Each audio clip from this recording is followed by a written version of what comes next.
ಸಭೆಯಲ್ಲಿ ಪ್ರಸ್ತುತರಾಗಿರ್ತಕ್ಕಂತಹ ಕರ್ನಾಟಕ ಸರ್ಕಾರದ ಸನ್ಮಾನ್ಯ ಮುಖ್ಯಮಂತ್ರಿಗಳಾದ ಶ್ರೀ ಸಿದ್ದರಾಮಯ್ಯನವರೇ,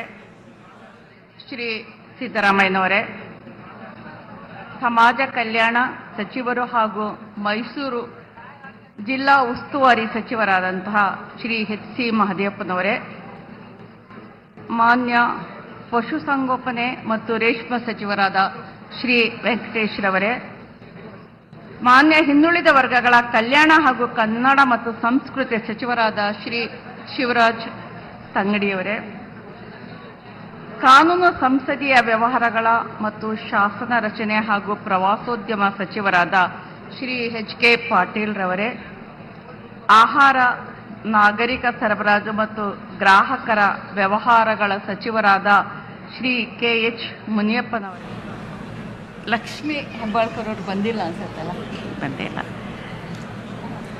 ಚಾಮುಂಡೇಶ್ವರಿ ಕ್ಷೇತ್ರದ ಶಾಸಕರಾದ ಶ್ರೀ ಜಿ ಟಿ ದೇವೇಗೌಡರೇ, ಅರಣ್ಯ ವಸತಿ ಮತ್ತು ವಿಹಾರಧಾಮಗಳ ಮಾನ್ಯ ಶಾಸಕರಾದಂಥ ವಿಧಾನಸಭೆ ಶ್ರೀ ಅನಿಲ್ ಕುಮಾರ್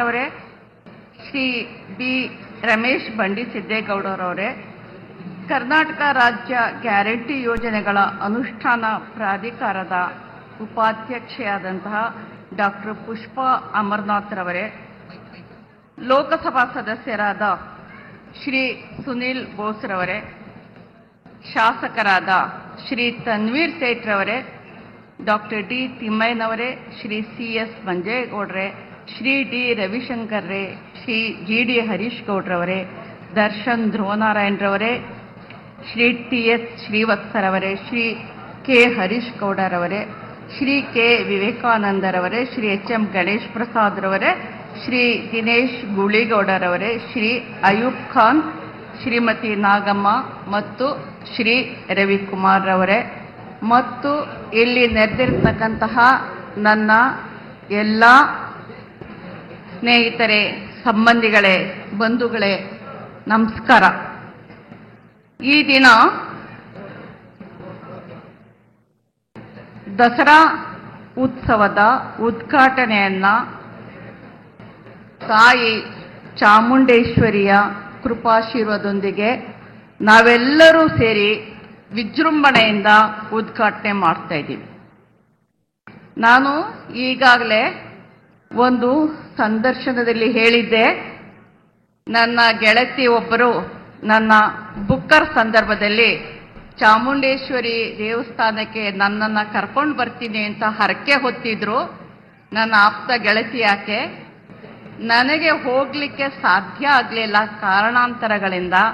ಆದರೆ ಈ ಒಂದು ವಿಶಿಷ್ಟ ಸನ್ನಿವೇಶದಲ್ಲಿ ನನ್ನನ್ನು ಕರ್ನಾಟಕದ ಸರ್ಕಾರದ ಮೂಲಕ ಆಹ್ವಾನ ಮಾಡಿ ತಾಯಿ ಚಾಮುಂಡಿ ಕರೆಸ್ಕೊಳ್ತಾ ಇದ್ದಾಳೆ ಅಂತ ಹೇಳಿದೆ.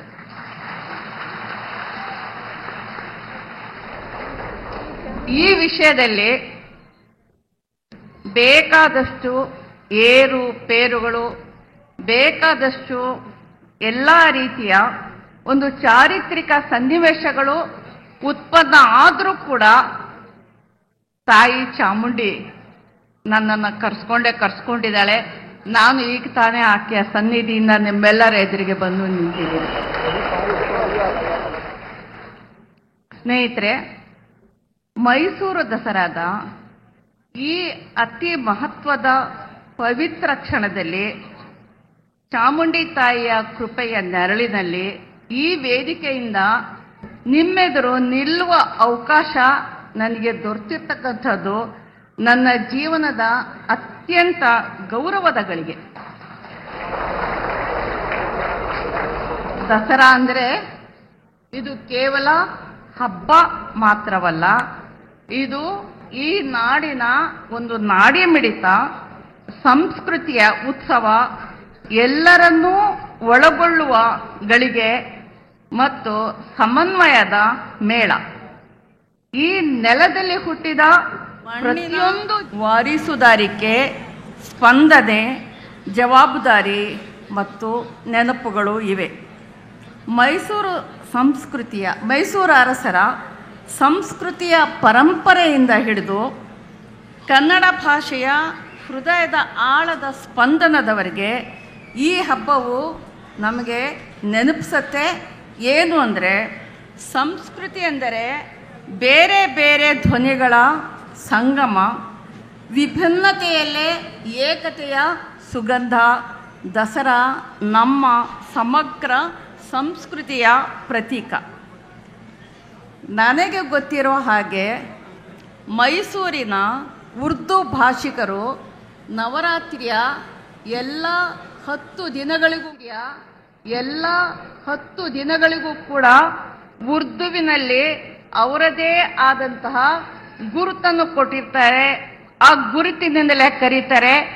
ನನಗೆ ನೆನಪಿರೋ ಹಾಗೆ ಹೇಳೋದಾದರೆ, ವಿಜಯದಶಮಿಗೆ ಇಲ್ಲಿನ ಉರ್ದು ಭಾಷಿಕರು ಸಿಲಿಂಗನ್ ಅಂತ ಕರೀತಾರೆ. ಅದು ಅವರ ಸಾಹಿತ್ಯ ಸಂಸ್ಕೃತಿ ಬದುಕಿನಲ್ಲಿ ಒಂದು ಭಾಗ ಆಗಿದೆ. ಯಾರೂ ಭಿನ್ನರಲ್ಲ, ಯಾರೂ ಪರಕೀಯರಲ್ಲ, ಎಲ್ಲರೂ ಕೂಡ ಒಳಗೊಂಡು ಆಚರಿಸ್ತಕ್ಕಂಥ ಒಂದು ಸಂಸ್ಕೃತಿಯ ಉತ್ಸವ ಇದು. ನನಗೆ ಇನ್ನೂ ಒಂದು ನೆನಪಿದೆ ಇದರ ಬಗ್ಗೆ. ನನ್ನ ಆಪ್ತ ಸಂಬಂಧಿ ಒಬ್ಬರಿದ್ದರು. ನನಗೆ ಅವರು ಮಾವ ಆಗಬೇಕು. ನನ್ನ ಮಾವ ಇಲ್ಲೇ ಹತ್ತಿರದ ಬೆಳಗೊಳದಲ್ಲಿ ವಾಸ ಆಗಿದ್ರು. ಮತ್ತೆ ಅವರು ಮೈಸೂರು ಮಹಾರಾಜರ ಅಂಗರಕ್ಷಕ ಪಡೆಯ ಒಬ್ಬ ಸೈನಿಕರಾಗಿದ್ದರು. ಅವರನ್ನು ನಮ್ಮೆಲ್ಲ ಮನೆಗಳಲ್ಲಿ ಸಿಪಾಯಿ ಮೊಹಮ್ಮದ್ ಗೌಸ್ ಅಂತಲೇ ಕರೀತಾ ಇದ್ರು.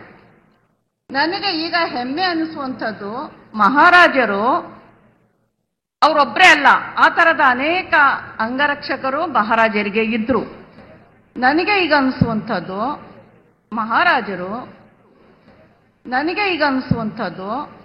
ಮಹಾರಾಜರು ಜಯಚಾಮರಾಜೇಂದ್ರ ಒಡೆಯರ್ರವರು ಮುಸ್ಲಿಮರನ್ನ ನಂಬಿ, ಮುಸ್ಲಿಮರ ಬಗ್ಗೆ ಅನುಮಾನ ಪಡೆದೆ, ತಮ್ಮ ಅಂಗರಕ್ಷಕ ಪಡೆಯ ಸದಸ್ಯರನ್ನಾಗಿ ಮಾಡಿಕೊಂಡು ಅವರ ಬಗ್ಗೆ ಭರವಸೆ ಇಟ್ಟಂತಹ ಪ್ರಸಂಗ ನನಗೆ ನಿಜವಾಗಿಯೂ ಬಹಳ ಹೆಮ್ಮೆ ತರುವಂಥದ್ದು, ಬಹಳ ಆಪ್ಯಾಯಮಾನವಾದದ್ದು ಅಂತ ನಾನು ನಿಮ್ಗೆ ಹೇಳಿಕೊಳ್ಳಿಕ್ಕೆ ಇಷ್ಟಪಡ್ತೀನಿ.